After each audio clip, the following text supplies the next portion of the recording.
To come sit in my closet. I am a little miffed, if you will.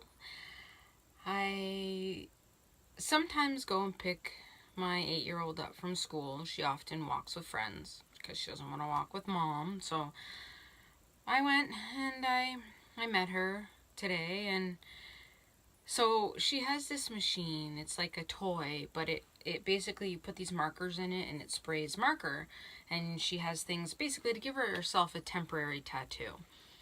So my husband drew a Batman symbol on one of her forearms and a companion cube on the other one, and off she went to school. So I went and picked her up, and I don't often talk to the teacher because there's usually no need. And today she called me over and she said that Kira had a rough day. She was a little attitudinal and a little mean.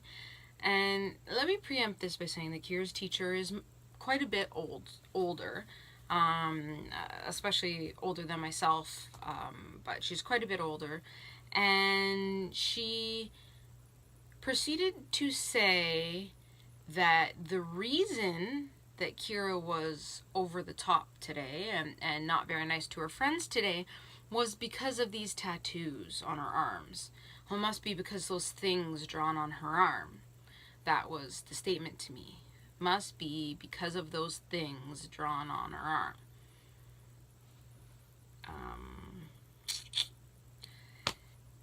She sees them often. She knows they're there.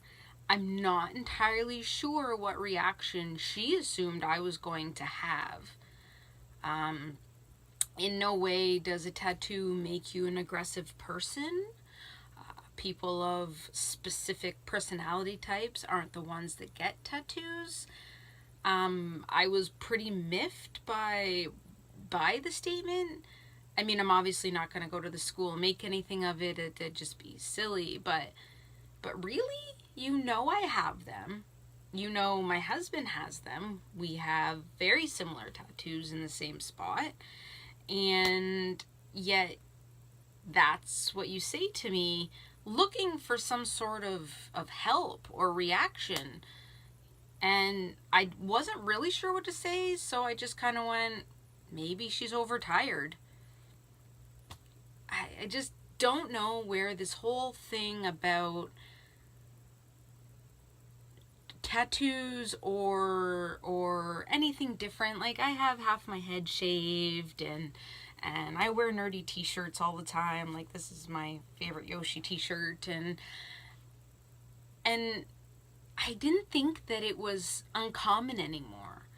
I really didn't. And I feel like there's no such thing as an alt girl. You know, growing up, I probably would have been considered an alt girl.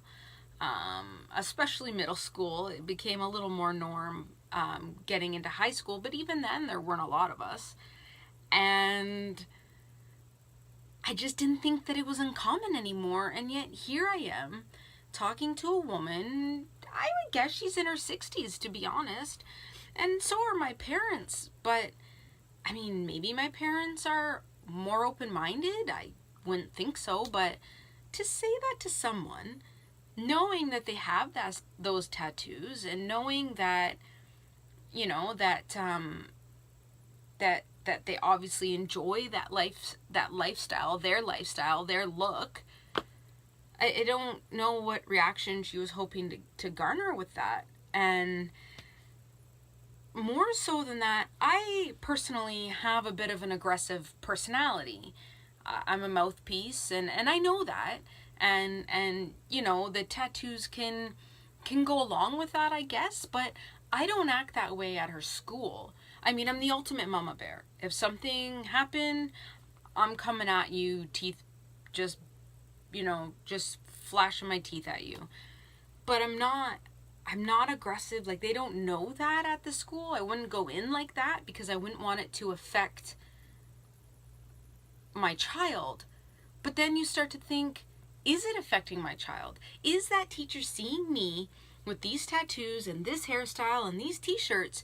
Is she treating my child differently in class because she thinks that we are some some lesser, you know, I can't wrap my head around where she's at with it. And it's funny because I am well educated and I worked a corporate job for many, many years. And it's not who I am. I don't want to glad hand people anymore. I don't want to have to converse with you if I don't want to. I, I just, it's very frustrating for someone like me who has always been proper. I've always been professional. Always think about that. What's professional? What's proper? Where's it? You know, make sure you look good. Make sure you... And I just... That's not who I am. It's who I've never been. You know, like I remember in college I had like Kool-Aid red hair. And I just worry that my choice of life or my choice of style, it's not even life. I have the most mundane and plain and mediocre life you could imagine. But it doesn't mean that my look necessarily would reflect that.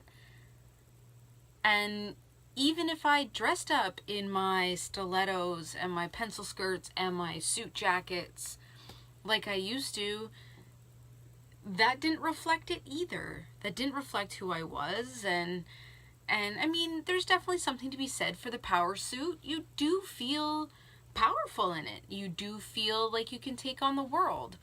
But you also don't necessarily feel like you. And I think the funniest part is my daughter, the one who I'm so concerned with their thoughts and how they're going to treat her based on how they view me, is she will be the perfectly done nails and all perfectly coiffed and stilettos and pencil skirts and dressed to the nines all the time. Like, that's who she is. And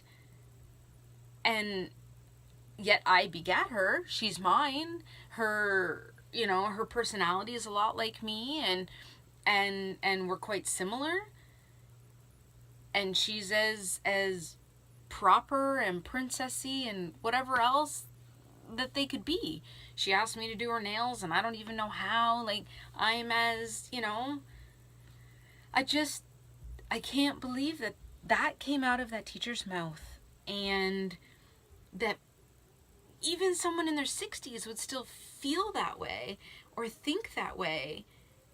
And I really don't think that my people, my tribe, my other weirdos, my other, you know, tattooed parents, and I don't think we're that few and far between anymore. And I'm